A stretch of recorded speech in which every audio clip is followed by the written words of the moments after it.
वीरेश, आपसे आग्रह है, चूंकि बात आप कर रहे थे नकुल दुबे से लगाए दूसरी चीजों पर और अब इस वक्त विषय समाजवादी पार्टी का आ गया है, तो दोनों विषयों को आप सम अप करके हमारे दर्शकों के सामने जरूर रखें। देखिए, ये साइड इफेक्ट है 2022 चुनाव का। जब चुनाव जिस तरीके से रिजल्ट निकला और रिजल्ट से पहले आपने राजेंद्र देखा होगा, लगता था कि सूबे में परिवर्तन हो कर देंगे अखिलेश यादव, और अगर हम बसपा की बात करें तो बसपा भी परिवर्तन की ही बात कर रही थी, लेकिन सब ठिकाने पर लग गए। जब ठिकाने पर लग गए तो ये जो साइड इफेक्ट है, यानी जो मंत्री बनने को, कैबिनेट मंत्री बनने का सपना देखे थे, सरकार चलाने का सपना देखे थे गठबंधन के लोग और अखिलेश यादव पर दबाव बनाने की कोशिश करने के लिए जाने जाते थे, वो सभी अब किसी रास्ते पर है नहीं। और उनको इस बात का एहसास है कि सूबे में जो भारतीय जनता पार्टी की सरकार चल रही है वो बहुत ही मजबूत सरकार चल रही है, यानी योगी द्वितीय जो है, योगी प्रथम से भी ज्यादा मजबूती से चल रही है। तो सबको अपना भविष्य दिख रहा है। और एक बात और बताऊं कि दबाव बनाकर आजम खान ने मीडिया के जरिए, अपने वक्तव्य के जरिए, अपने शिष्यों के जरिए, माहौल के जरिए अखिलेश यादव पर दबाव तो बना लिया और अपने रामपुर में अपने शिष्य को, अपने चेले को टिकट दिलवा दिया और एमएलसी में भी एक अपने चेले को टिकट सीतापुर से दिलवा दिया।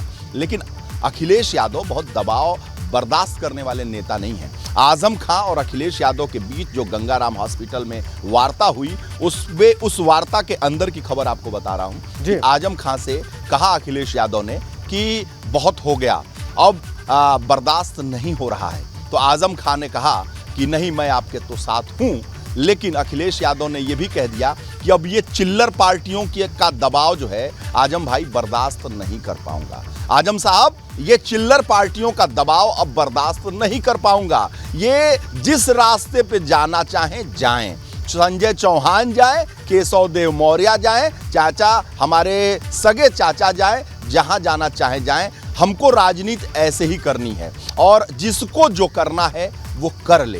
क्योंकि आजम भाई, आपका पार्टी की स्थापना में और MY समीकरण में एक बहुत महत्वपूर्ण हिस्सा है। तो आपके कहने पर तो मैंने रामपुर छोड़ दिया, आपके कहने पर एक MLC दे दिया, राज्यसभा में कपिल सिब्बल को भेज दिया। जी हाँ, तीन चीजें आजम खान ने दबाव बनाकर, जी हाँ, जेल के अंदर रहने के बाद अपने शानू से, यानी अपने पियारों से माहौल बनाकर, अपने लोगों से पूरे प्रदेश में इस्तीफे कराकर, जेल से निकलने के बाद 3 सौदे आजम खान ने किए हैं। जी हाँ, 3 सौदे। वो सौदे क्या है? कपिल सिब्बल जो उनके वकील हैं, जैसा कि कहते हैं आजम खां कि मैं कपिल सिब्बल के फीस को नहीं दे पाऊंगा और नहीं दे सकता हूं, हैसियत नहीं है। और देश के सबसे बड़े वकील कपिल सिब्बल ने उन्हें जमानत दिलवाई तो उन्हें राज्यसभा में भेज दिया। आसिम रजा अपने चेले को रामपुर से कैंडिडेट बना दिया, अंसारी जो सीतापुर के हैं उनको MLC बना दिया। लेकिन अखिलेश यादव अब इन चिल्लर पार्टियों से दबने वाले नहीं है। ये जहां जाना चाहे जाए, जिससे बात करना चाहे। हमारे दर्शकों के लिए उनकी जानकारी बढ़ाने वाली है।